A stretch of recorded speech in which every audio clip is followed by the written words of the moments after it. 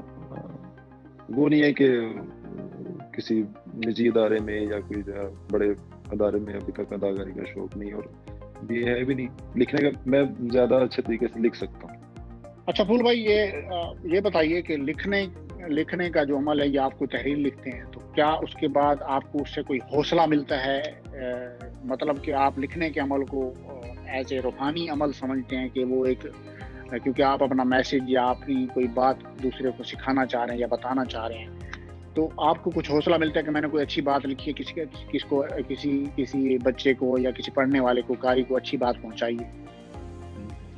بالکل ایسی ہے کہ جب دیکھیں، یہ میں نے پہلے بات کی نا، یہ سعادت کی بات ہوتی ہے جو کسی کو حاصل ہوتی ہے، اور یہ میں سمجھتا ہوں یہ ولیوں کا کام ہے. ولیوں نے بھی، اللہ کے جو نیک بندے ہیں، انہوں نے تبلیغ دین بھی اپنی کتابوں سے ہی کی. کشف المحجوب دیکھ لیں، یا شاج و رسالہ جو ہے شاہ عبداللطیف بٹائی کا سندھی میں جو ہے، ٹھیک ہے نا، وہ صرف اللہ تعالیٰ سے محبت، مخلوق خدا سے محبت یا معاشرے میں پھیلی برائیوں کو روکنے کے لیے تھا.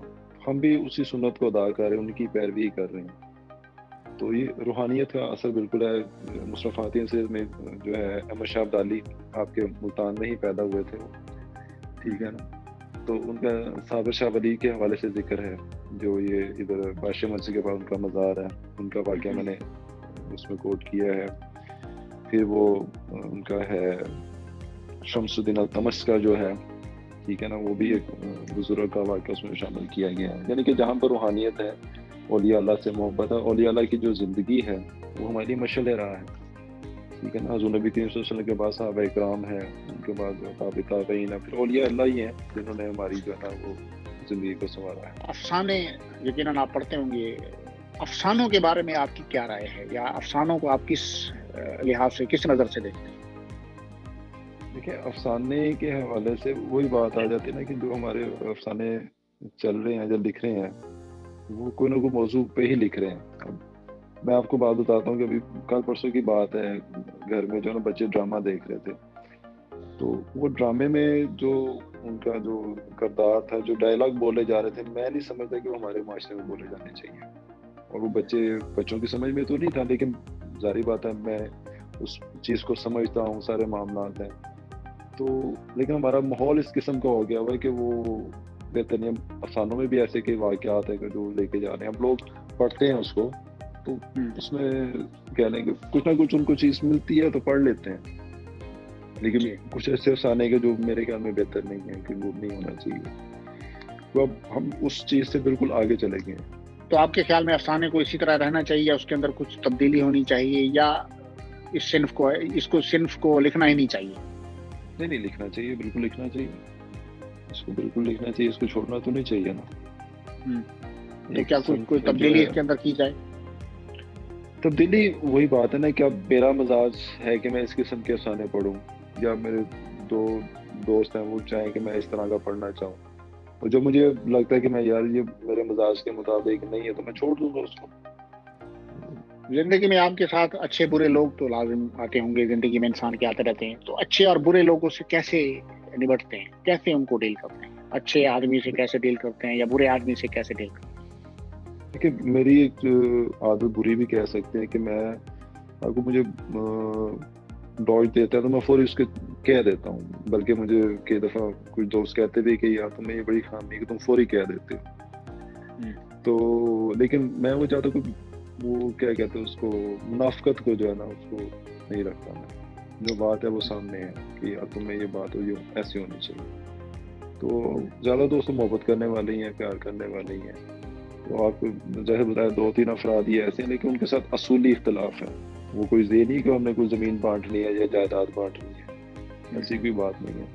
وہ جو کہنے کہ ہمارے آپس میں اختلافات ہیں وہ بیٹھ کے ہم کلیئر کر لیں گے اس کو. بلکہ میں نے کہا آن دی ریکارڈ کریں، کافی دوستوں نے بیچ میں شامل ہوئے ہیں کہ یہ بات ایسے. میں نے کہا ٹھیک ہے جی، بیٹھے ہیں میرے ساتھ آن دی ریکارڈ بات کریں، تاکہ سب کے سامنے بات ہو گئی یار یہ کس وجہ سے اختلاف ہے ان کا. اچھا، اختلاف کی بات آ گئی. کافی لکھاریوں کے درمیان آپس میں اختلافات ہیں، خاص طور پر لکھنے والے ادیبوں کے درمیان میں اختلافات ہیں، اور یہ کوئی ڈھکی چھپی بات نہیں ہے. تو جب ادیب ہی آپس میں اختلافات رکھتے ہیں تو وہ دوسرے کو یا قارئین کو کیا پیغام دے رہے ہیں کہ ہم آپس میں لڑ رہے ہیں اور ہم آپ کو اچھی بات سکھا رہے ہیں؟ تو کیسے؟ اس میں جو ہے نا جب ملاقات ہوتی ہے نا اختلافات دور ہو جاتے ہیں، اختلافات صرف پیٹھ پیچھے ہوتے ہیں. ٹھیک ہے نا. کئی واقعات ایسے ہوئے ہیں کہ جناب ملاقات ہوئی، یار فلاں بندے نے یہ بات کر دی، فلاں بندے کا وہ سامنے آیا تو میں یہ کر دوں گا، یار ایسی کی تیسی اس کی. تو جب وہ کہیں تقریب میں ملاقات ہوئے ہیں تو جناب وہ جب یہ بھی ڈر رہی ہیں اور ملاقات بھی ہو رہی، سارے معاملات تو اختلاف ایک حد تک رکھتے ہیں. وہ بچوں کا ادیب جو ہے نا بچوں جیسے ہوتے ہیں، جیسے چھوٹے بچے لڑتے ہیں اکٹھے پھر بیٹھ کے کھیلنا شروع کر دیتے ہیں. ٹھیک ہے نا. وہ بچوں کا ادیب بھی بچے ہی ہیں میرے خیال سے. اس کی طرف زیادہ توجہ نہ دے تو زیادہ اچھی بات ہے. نئے لکھنے والوں کو کون سی ایڈوائز کریں گے کہ مطالعے کے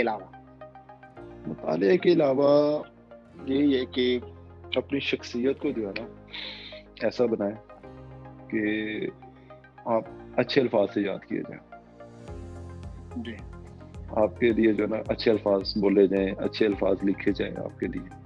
اور جب آپ اس دنیا میں ہیں تب بھی اچھے الفاظ ہوں، جب اس دنیا سے چلے جائیں تب بھی اچھے الفاظ میں آپ کو یاد کیا جائے، نہ کہ آپ کو برے الفاظ سے یاد کیا جائے. قلمکار اور کافی وتھ قلمکار کے بارے میں کچھ ارشاد فرمائیں.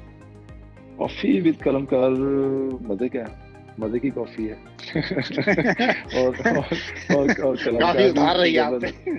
ہاں بالکل ایسی ہے. بلکہ جو ہے نا جو یہ سلسلہ شروع کیا ہے کافی وتھ قلمکار کا، یہ بڑا اچھا ہے، حوصلہ افزا ہے. اور یہ میرے خیال میں آپ کی زندگی میں ہی آپ کی صلاحیتوں کو جو ہے نا وہ مانا جائے، یہ سب سے بڑی کامیابی ہوتی ہے.